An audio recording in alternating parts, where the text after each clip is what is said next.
নমস্কার প্রিয় দর্শক বন্ধু।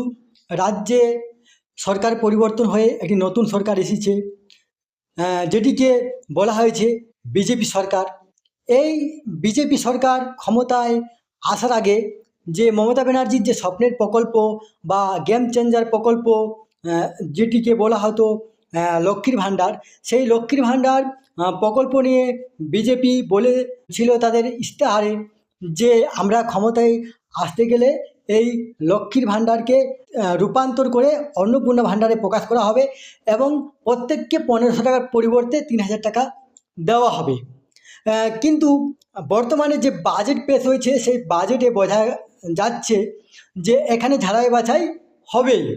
এরপরে যে মমতা ব্যানার্জির যে লক্ষ্মীর ভাণ্ডার প্রকল্প, তাতে ২ কোটি আপনার ৪২ লক্ষ মহিলা পাচ্ছিলেন বা বেনিফিশিয়ারি ছিলেন।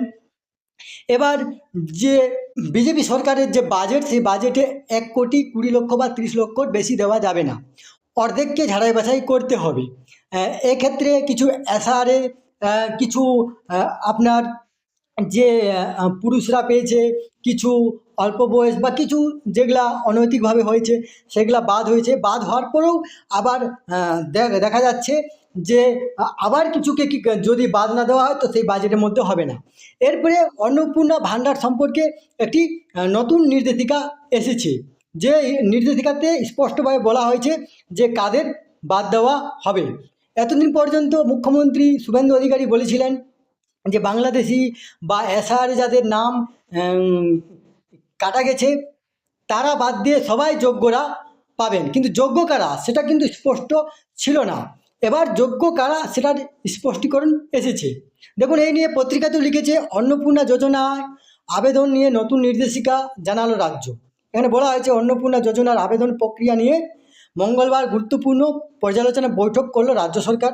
নারী ও শিশু উন্নয়ন ও সমাজ কল্যাণ দপ্তরের আয়োজনে ভার্চুয়াল মাধ্যমে হওয়া বৈঠকে একাধিক সিদ্ধান্ত ও স্পষ্টীকরণ জারি করা হয়েছে। বৈঠকে যে প্রধান সিদ্ধান্ত নেওয়া হয়েছে, দেখুন এখানে দেওয়া হয়েছে যে যে লক্ষ্মীর ভাণ্ডার প্রকল্প, সেখানে নাম আধার সংশোধনের জন্য পোর্টালে এডিট অপশন থাকবে। মাঠ পর্যায়ে যাচাইয়ের অযোগ্য হলে আবেদন বাতিল করা হবে, পোর্টালে সেই ব্যবস্থা থাকবে। এরপর দেখুন, AWW অঙ্গনওয়াড়ি কর্মী, অঙ্গনওয়াড়ি সহায়িকা, আশাকর্মী, সিভিক ভলেন্টিয়ার, পেরা শিক্ষকরা সহ সরকার থেকে মাসিক ভাতা প্রাপকদের আবেদন এখনই অনুমোদন নয়। এই সকল যে কর্মচারী তারাও কিন্তু লক্ষ্মীর ভাণ্ডার পেতেন। এরপর দেখুন, সবথেকে মজার বিষয় যেটা নিচে দেওয়া আছে, সরকারি কর্মচারী, পেনশনভোগী ও আয়করদাতা পরিবারের আবেদকদেরও এখনই প্রকল্পের আওতায় না আনার সিদ্ধান্ত।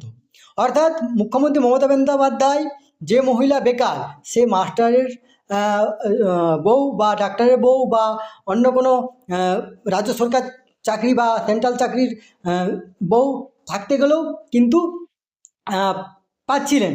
এবার যে সার্কুলারটা বলা হয়েছে, সেখানে পরিবারে যদি কেউ সরকারি চাকরি করেন বা পেনশন পান বা কোর ইনকাম ট্যাক্স পে করেন, তার পরিবারের কোনো মহিলা অন্নপূর্ণা ভাণ্ডার পাবেন না।